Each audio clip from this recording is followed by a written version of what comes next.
Long ago, in the before times, I was a fan of Normal Boots, which really it was JonTron who got me to drop off, but I just kind of stopped watching.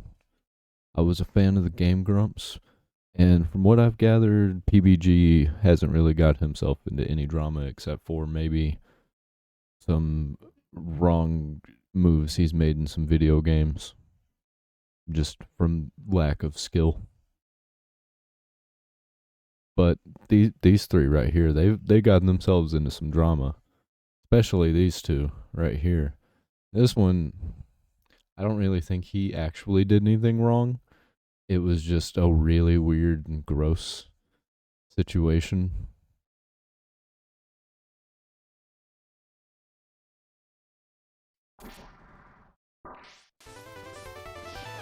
Do you recognize that iconic intro? While it's actually just a Wow, why is that such awful quality? There we go. game over sound from a Famicom game, which was a content portal and group. Oh yeah, those guys. Nowadays, it's mainly just a forgotten brand that many popular gaming YouTubers used to be a part of. Didn't they do Did You Know Gaming also? Hey, I got that microphone right there. But mine's black. It's been closed and reopened and rehauled to a shell of what it once was. Normal Boots was created by now popular content creators JonTron and Peanut Butter Gamer in late 2010. When it was created, they were basically nobodies. The reason for its existence was to have a website to host their content and collect advertisement revenue. But if you watch the videos on our site, we get revenue, which we can then use to make better videos.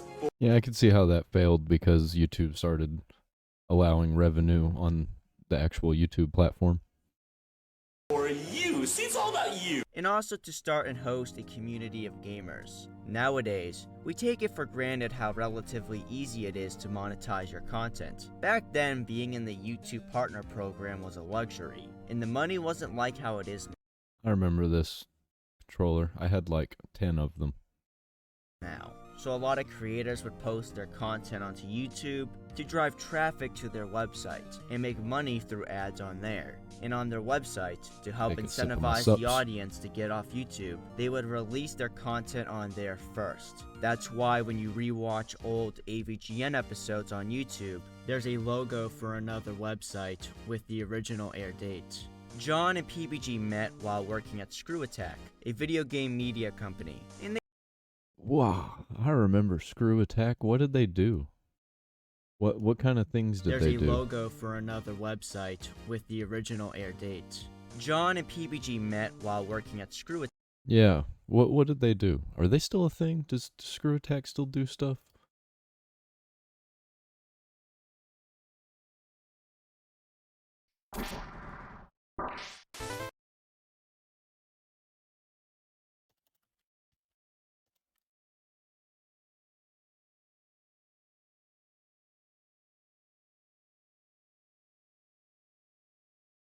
I looked up Screw Attack and it pulled up Death Battle.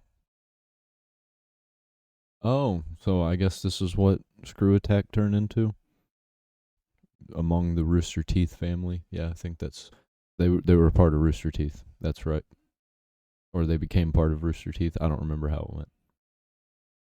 Attack, a video game media company, and they left to start Normal Boots. The name is a parody of how RPG video games label items. The early days of the website saw the addition of some now forgotten creators, such as Cold Morning and Underbelly. Cold Morning only ever passed 500 subscribers Yeah, on YouTube. never seen They it. were the first to leave for unknown reasons. They left Normal Boots around October 2011, and they haven't posted online since March 2014. From my understanding, they were replaced by The Completionist. Underbelly, which Bad did move. skit comedy, I think that dude should have stuck around.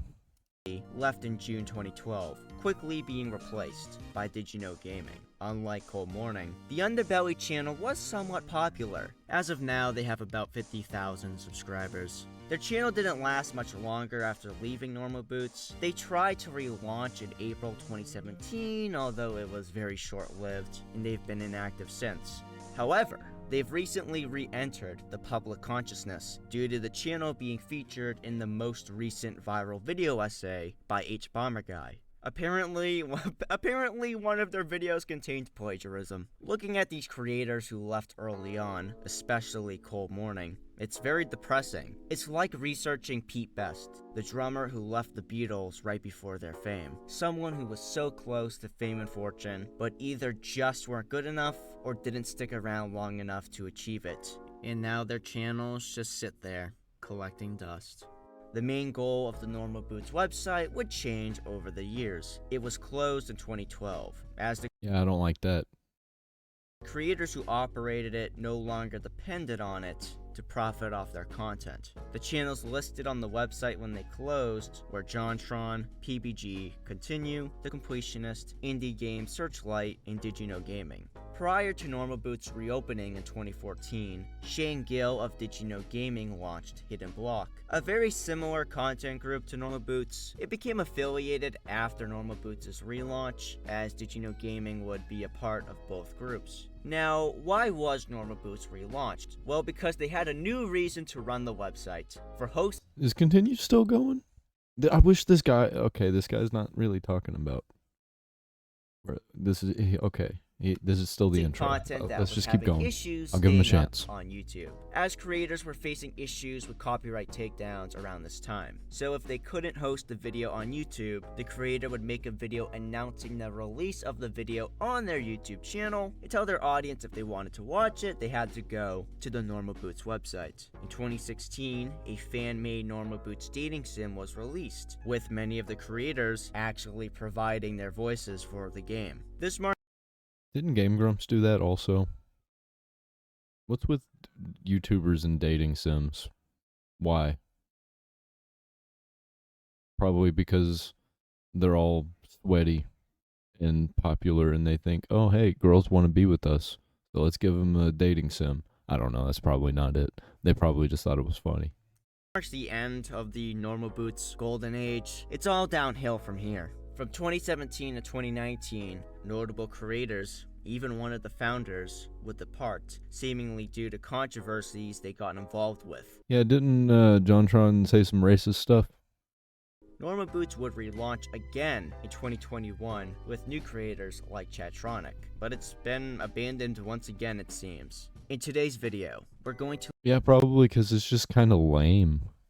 Like, these creators were cool because there wasn't really anybody around other than them.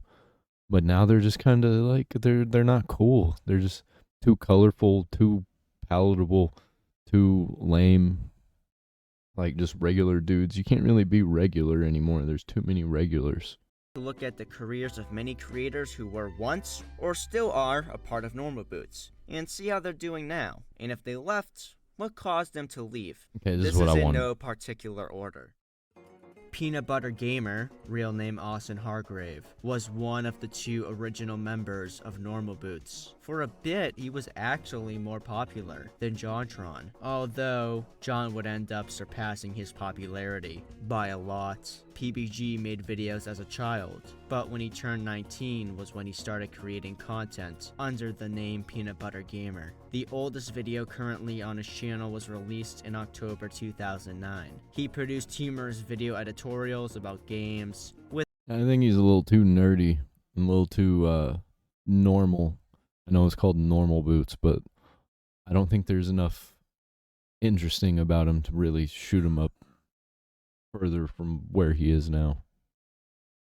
skits and the likes, similar to the AVGN, but he had his own style to it. His content seemed to focus more on the Nintendo 64 era, which makes sense as he didn't grow up in the NES era like the AVGN did. Although, like all retro gaming channels, he didn't shy away from talking about the NES, because, I mean, if you're a retro gaming channel, it's like, how could you not talk about the NES? Prior to Normal Boots, he worked at Screw Attack, which is where he met JonTron. Some of the most popular videos he made was where he would show off and discuss weird hacks he did in popular video games. The most successful video he ever made was called Super Mario 64 Hacking, and it has 13 million remember views. watching that. He was also known for producing videos relating to horror elements in games, like urban legends and creepypastas, running a series called The G-Files, with some of these being his most viewed videos. Other things you may know PBG for: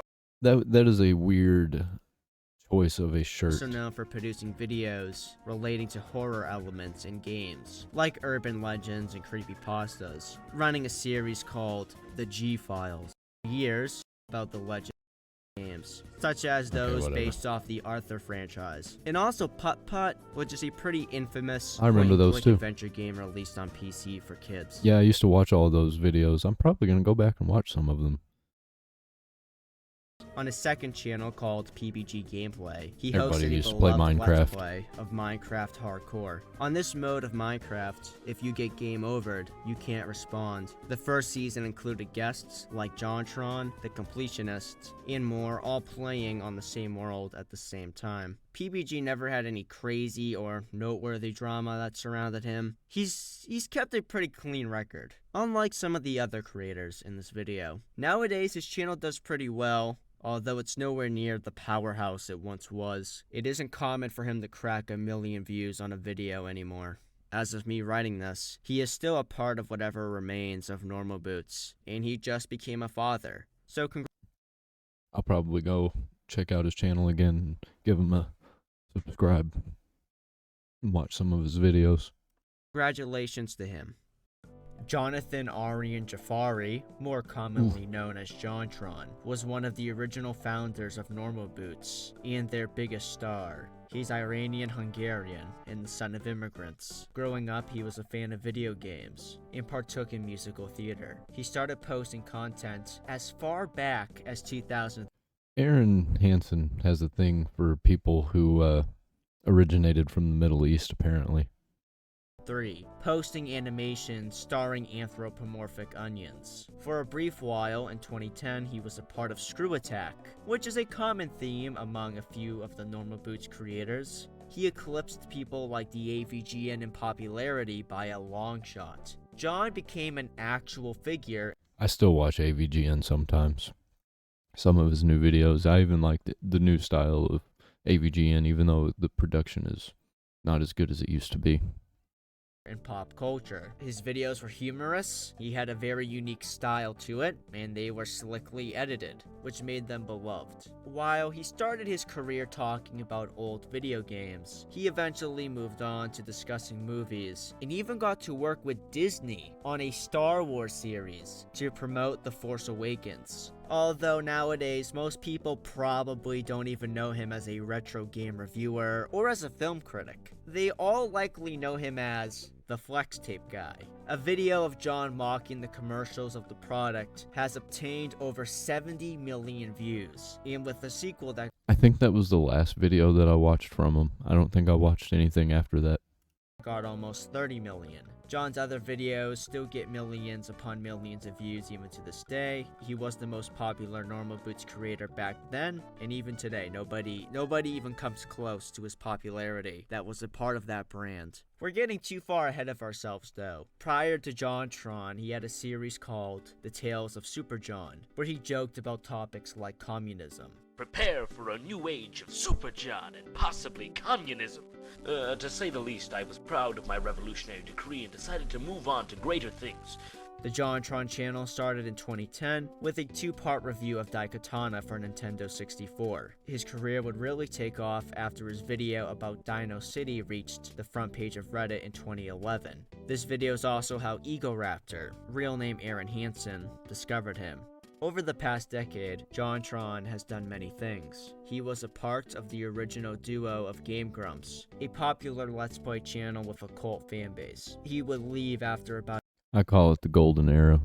I'm not really a fan of Danny. I mean, I watched for years after Danny was a host on it, but like I didn't watch everything like I was watching everything with John and Aaron. Even though I don't like John anymore. And it has very little to do with the racist stuff. It's just he's kind of a dick. A year, which led to speculation as to why. It was a very successful channel, and it wasn't hard to make an episode. All we had to do was record him and his co-host Aaron playing some games, pass the footage to a video editor, and collect a check. There's still discussion about this that goes on to this very day, and there's a lot of wild conspiracy theories. The Game Grumps channel is still around today, although I think most would agree its glory days are long over. For other noteworthy things, I went down a rabbit hole, and I'm pretty sure it all ended because JonTron got drunk and Aaron didn't like him being drunk. I'm pretty sure that's where it all stemmed from. things John got to do. Like I said, he did a series on Star Wars in partnership with Disney. While John's videos have always been of a higher quality, due to Disney being involved, these videos have a pretty insane production value.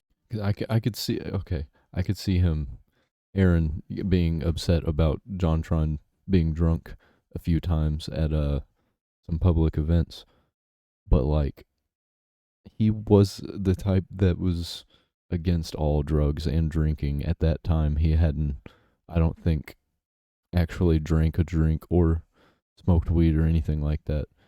So I could see him being irrationally upset over somebody who's just, doing his thing. And Aaron was treating him like an employee rather than a partner.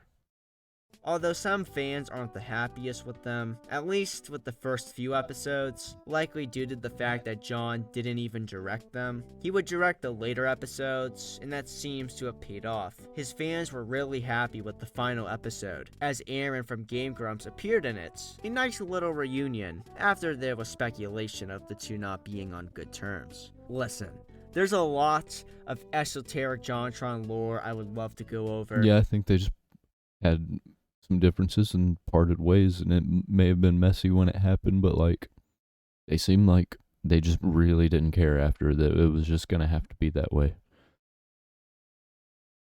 Maybe someday we can go into great detail about it all, Alright. but John is only one of the many people we are talking about. I feel like we're about to talk about what got him into some hot water. If not, then I'm gonna have to exit this and go to a different video.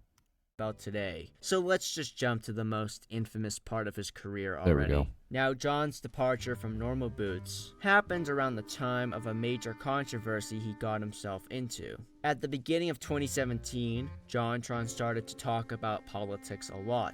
He even went onto a live stream with right-wing commentator turned politician Sargon of Akkad. See, where he went wrong is he didn't own up to what he said. He just quit and didn't talk about it anymore.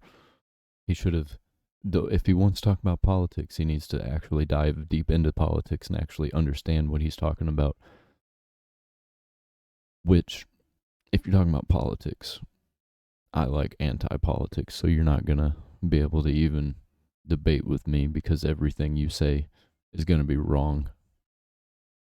Which that drew some attention, but what drew even more attention, both positive and negative, was when he defended at the time Iowa Republican Congressman Steve King's anti-immigration views. Afterwards, he went on to the live stream of liberal gamer Destiny to debate him on politics. All of this caught his audience off guard, as while JonTron does have a history of making political statements for years prior to this, they were few and far between and never got too much attention. And because his content was generally apolitical, as it was just him talking about retro video games, he had a lot of different people from all over the political spectrum subscribed to him. So you have a guy who is very rarely political, mainly known for talking about Banjo-Kazooie, and has a very large audience of a bunch of different people. And Yeah, that's now what I he is mean. openly making If he would have just kept with the, not even just being political, just the semi-political subjects every once in a while and just kept doing it, then it would have been fine. and sharing divisive statements and worldviews. It's just nobody knew JonTron as the political guy. So that was a big mistake. And this looks like H3H3. I think I remember watching that. It was one of the first episodes, I'm pretty sure. Going to get a lot of people defending him and hating him. Shortly after his appearance on Destiny's stream, there were a bunch of articles that were released that criticized him. A lot of people on the left wanted him to be cancelled, and he did face cancellation of some form. One of the consequences of John being more openly political was his voice work being removed from the spiritual successor of Banjo-Kazooie, called Ukulele. This decision was controversial among apolitical and right-wing backers of the game, and fans of John. A while back, I got to talk to Destiny about his most infamous debate, and he said he disagreed with how John was treated. He also added that he doesn't like the narrative that exists, that he was trying to destroy JonTron's career. What do you think about this whole, debate nowadays? What do you think about it, like, in retrospect? I'm a little bit disappointed that people view it on both sides. People viewed it as me like trying to destroy JonTron. I really wasn't. I don't know if you've listened to the whole thing or not, but like there were a few times where I tried to give him an out. Like my impression of him then and still today was just that like I thought that he'd listened to a lot of really dumb shit online, and I just kind of wanted to like challenge him a little bit on it. My goal was never to like out him as a white supremacist. I think his problem, he was getting all of his information from Twitter and YouTube and whatever social media, and not actually going through and digging deep and doing the research yourself before coming to conclusions and spouting a bunch of bullshit that you know nothing about. I don't even remember what he was talking about, but I just think that whatever he said was most likely wrong. If he got hate from all sides and then also got praise from all sides, I think he'd said some things he shouldn't have said. He should have just kept his mouth shut about politics. Or white nationalist or destroy his career, any cringe shit like that. But a lot of people on the left and right take it that way. So, do you think he was treated unfairly by the media and by the left and people like that? I mean, I would say yes, but I think everybody is. But I think that the media and the cancel culture and all that shit is like ultra hardcore cringe and everything.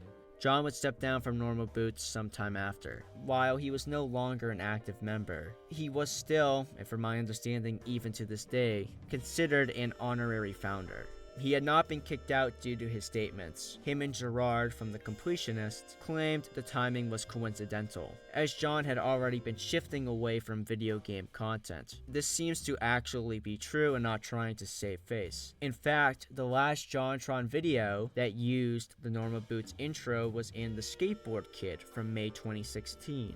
All the other videos he posted after, in 2016, didn't feature it. They just showed his intro. In some videos even prior to the Skateboard Kid didn't even have the Normal Boots logo. The brand was already becoming less prevalent on John's channel months before the controversy.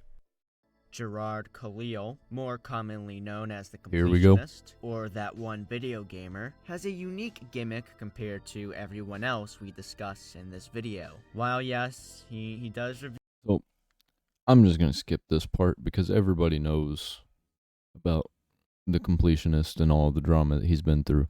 I'm just going to talk for a second about who I knew the Completionist as. So I knew of the Completionist because I was a fan of Normal Boots, obviously, and Game Grumps. I didn't ever really like him. I thought his content was just kind of not that great. I didn't like his personality. I thought he kind of seemed like he would be, he's probably nice in real life, but he seemed like somebody who was putting on a nice front and was actually a dickhead behind the scenes. I actually don't know that for sure. From what I've read and from what I've heard, he's actually a pretty nice dude. It's just that, you know, everybody's got something about him. Like, he may be nice. I'm not going to trust him, though. His attitude, not really attitude, like the way he speaks, I don't know. He just annoyed me. I didn't like him. It just seemed like he was reading from a script all the time, which I think he was. I think he would record himself playing a game and then read a script over it and sometimes have his actual reaction in there.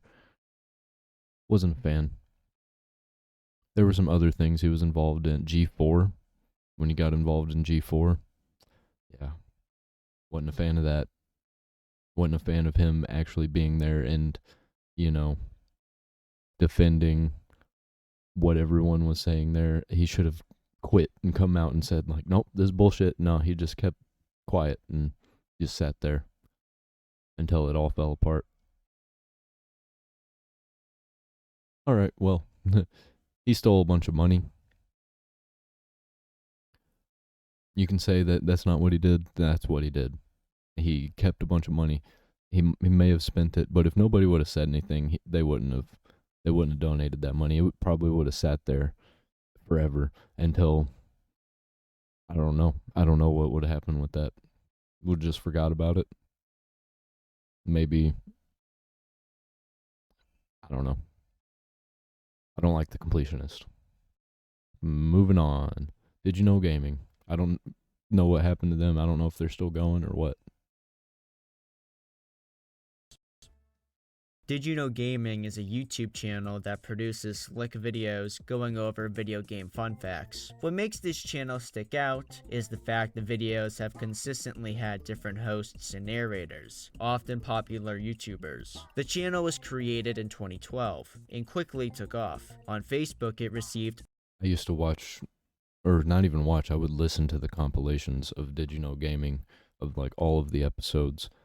I've probably seen episodes of it multiple times, and I have a lot of useless gaming facts in my head because of Did You Know Gaming. 20,000 page likes in about 8 weeks. Did You Know Gaming was a part of Normal Boots prior to the first shutdown. They've been featured in the mainstream media, such as the Huffington Post. The creator of Did You Know Gaming is Shane Gill, and the channel has had a pretty consistent popularity for over the decade it's existed. Like PBG, the channel isn't as popular as it used to be back a decade ago, but it still has a sizable audience. As of recently, their second channel has had some success uploading hour-long videos discussing video game facts, specifically designed to help you fall asleep. In my opinion, Did You Know Gaming is the least interesting channel to discuss from Normal Boots, as it's just a content farm putting out gaming fun fact. I like these kinds of content farms though. I don't like the ones that are run by AI. I like it when actual people are talking about actual things. And it actually took some effort to make the videos. It's not exactly the type of channel to have some huge controversy. Although, in late 2022, Nintendo of America issued a copyright takedown of one of their videos, which garnered a lot of attention, with people claiming censorship. The video was later restored. In April 2023, their channel got hacked by cryptocurrency scammers, although, like the video, their channel got restored. As of making this video, the channel and Shane are still a part of Normal Boots. I think Shane controls the Normal Boots X account, as all it basically does these days is retweet Did You Know Gaming's posts. Continue is a trio who produce Let's Plays of retro video games. They joined Normal Boots in May 2011. The hosts are Nick, Paul, and Josh. Continue had one. Yeah, and I recall they didn't really catch on. They didn't get popular. I used to watch them all the time though. One of the smaller audiences of Normal Boots. Unlike many of the other Normal Boots creators, who had numerous videos crack well over 1 million views, Continue has never done that once, even to this day. Most of their videos now only receive a couple thousand views, although that's fine for them. Are they still going? Dude. While their audience is smaller, they seem to be very loyal, and they have a lot of members on their Patreon. According to Graphtreon, they are making about $2,000 a month from Not Patreon bad. alone. They left Normal Boots in 2020. This was because they were not located near the other creators, as at this time, Normal Boots was aiming to do in real life collaborations between creators. All of these creators seem to focus on a gimmick to try and separate themselves from the rest, and ProJared's focus was on role-playing games, similar to JonTron and PBG. I used to watch some of ProJared's stuff, and I watched when he was on Steam Train, Game Grumps, like PC games only thing with Ross, which I like Ross. I still watch him sometimes too. He started off at Screw Attack, but was either fired due to him ignoring his obligations to focus on his personal channel, or he left to pursue his own personal projects. It's not quite clear. Prior to Screw Attack, he was a GameStop employee. His channel was once very popular, boasting 1 million subscribers. He even got to guest star as himself on the Nickelodeon show Game Shakers. Sky Whale! I'm Roger, and I am Wes. This was the final sitcom Dan Schneider. Wait. He wasn't exactly a kids channel though, so why was he on Nickelodeon?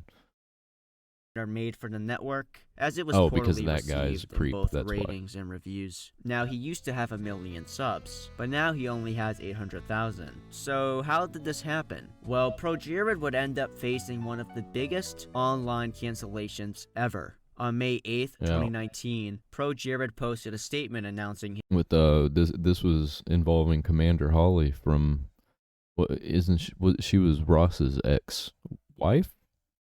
his divorce, letting people know that rumors may be going around, and that he hopes he and his wife could exit their marriage with style and grace. About half an hour later, his now ex-wife would tweet out, "I recently learned my husband ProJared has been f***ing Holly Conrad behind my back for months, and I can't see a statement because he blocked me." He faced a bunch of other allegations around this time, such as abuse and sexting with underage fans. One allegation is now What a bitch, though, bringing all that into the public eye, like trying to take down dude's career because he cheated on you. I mean, like, I know that's bad, but like, dude.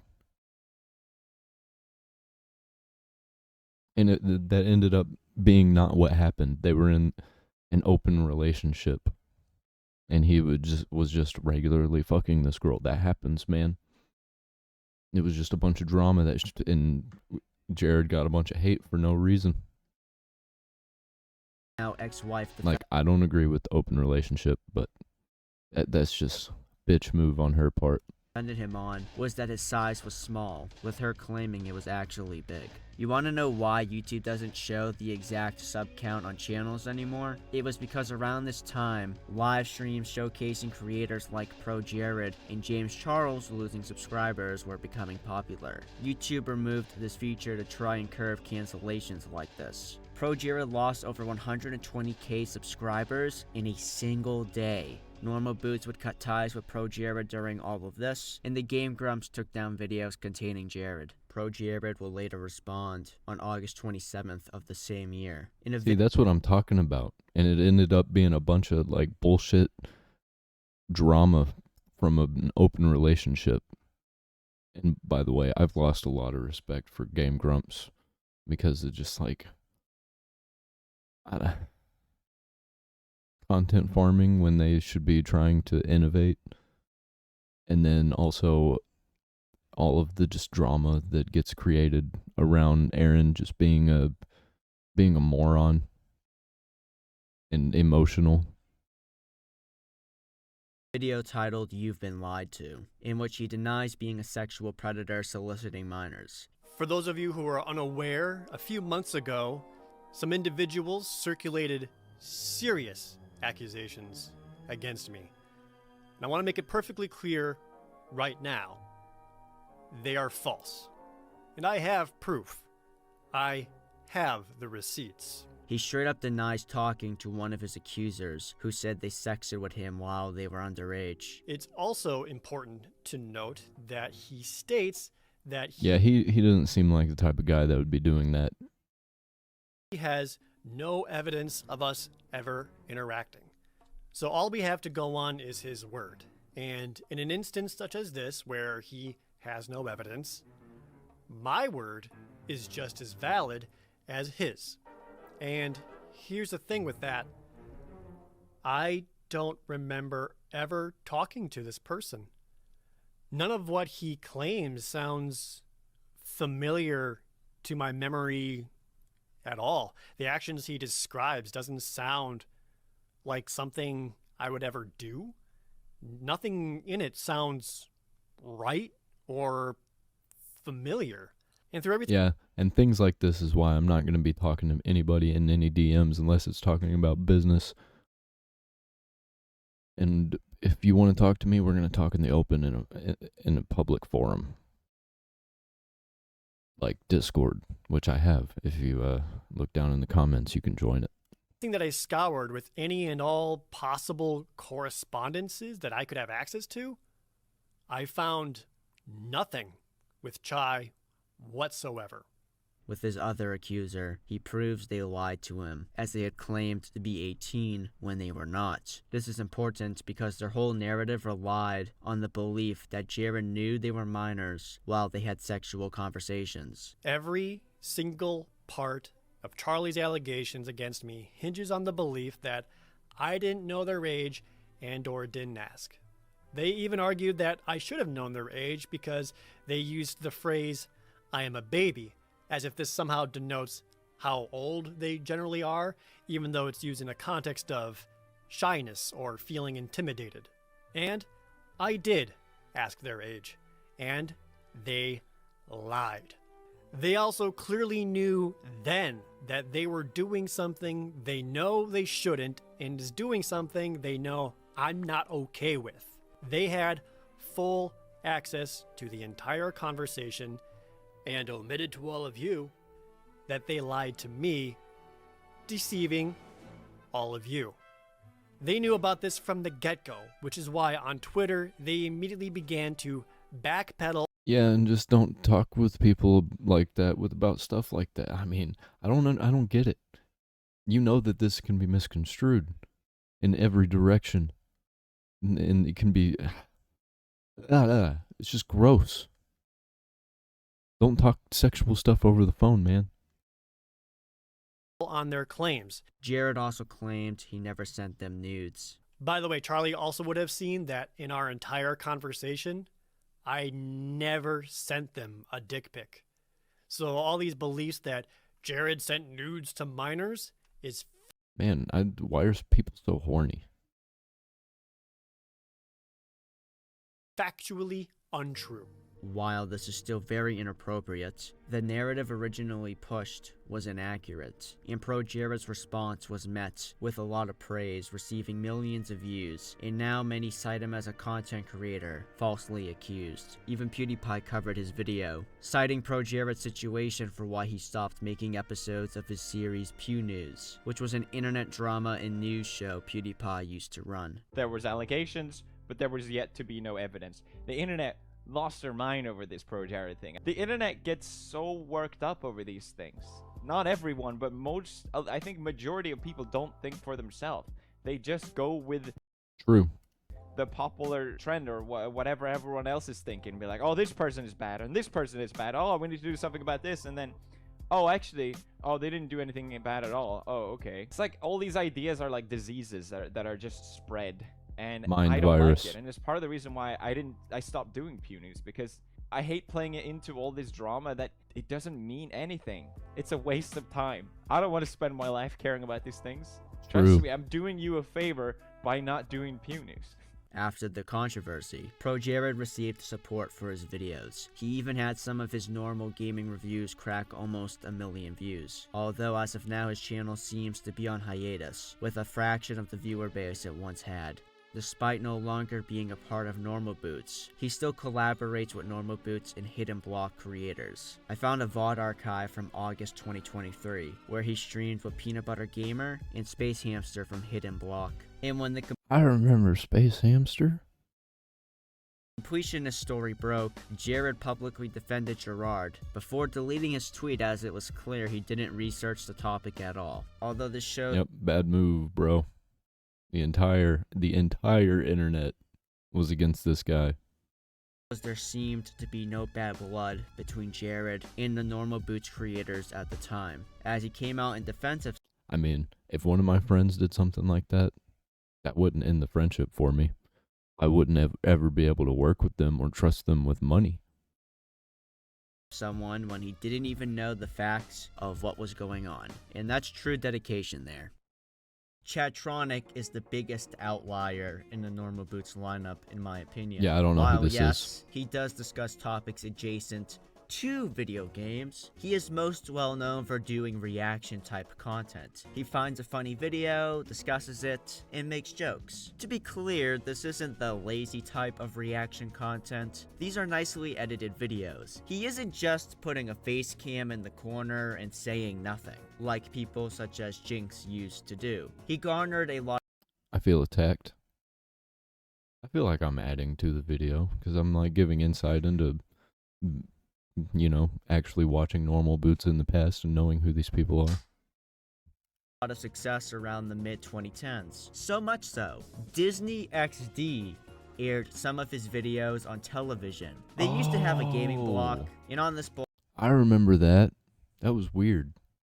block, they got the rights to certain YouTube videos, and they just aired them on TV. And Chatronic was one of the creators who they picked. He's had a bunch of side projects over the years, such as Gloop, which was a channel where he was going to discuss Nickelodeon. However, he quickly abandoned it because he was facing copyright issues. The Gloop channel was then rebranded to YoJoyCo, which is a multimedia company Chatronic runs. In 2018, he launched a comic book under it, and as of right now, he's working on a video game. Like some of the other Normal Boots creators, he isn't a JonTron or a Pro Jared. He's never had some huge scandal that people still discuss to this very day. However, he's had a few minor, noteworthy, drama-esque moments. In 2019, YouTube closed his comment section. At the time, the platform was having serious issues with pedophilic content, specifically in the comment sections, and this became a huge controversy. So they shut down a bunch of comment sections until they could figure out a better solution. Chatronic was upset about this, and he felt the situation was being abused by companies to try and get lower ad rates. And also, just so you know, advertisers will not typically pull out just because it's part of the moral high ground. They pull out so that when they want to come back, they can try to get lower advertising rates. That's the real reason. I mean, they could always... Yeah, I didn't even actually think about it like that. I just feel like they, I guess that is about what I came to the conclusion of them doing. But it was more like they pull out so that they can hurt the people who are making content, and YouTube will change the rules to suit the advertisers. And then the advertisers come back, and then everybody's saying the things that the advertisers want to say. Say it's for the moral reason that they say, but not necessarily always. It's basically just a system. Almost never, because corporations are evil and money hungry.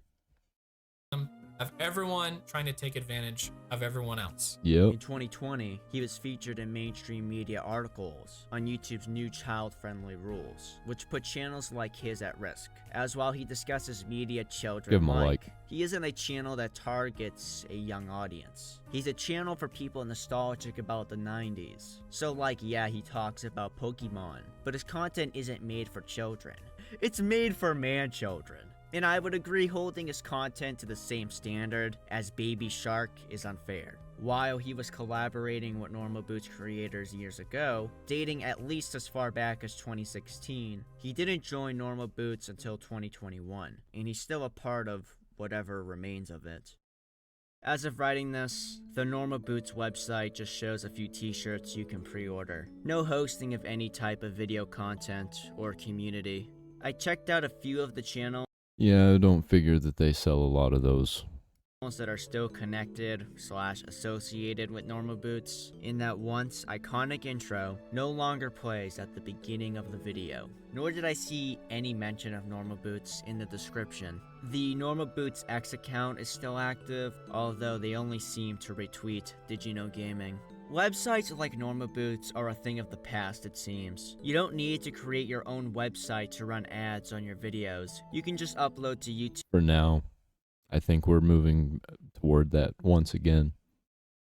And run ads once your channel meets the monetization requirements, which aren't super hard to meet. And you'll get more views and make more money posting your content this way instead. It also doesn't help that Normal Boots lost their biggest star years ago, and multiple of their top creators got into massive public scandals. So I don't know if Normal Boots will relaunch once again. Judging by its history, it might, but with each passing year, the need for its existence becomes less and less important. Wonder what these people are gonna do whenever they can't make money off their content anymore because their format is outdated.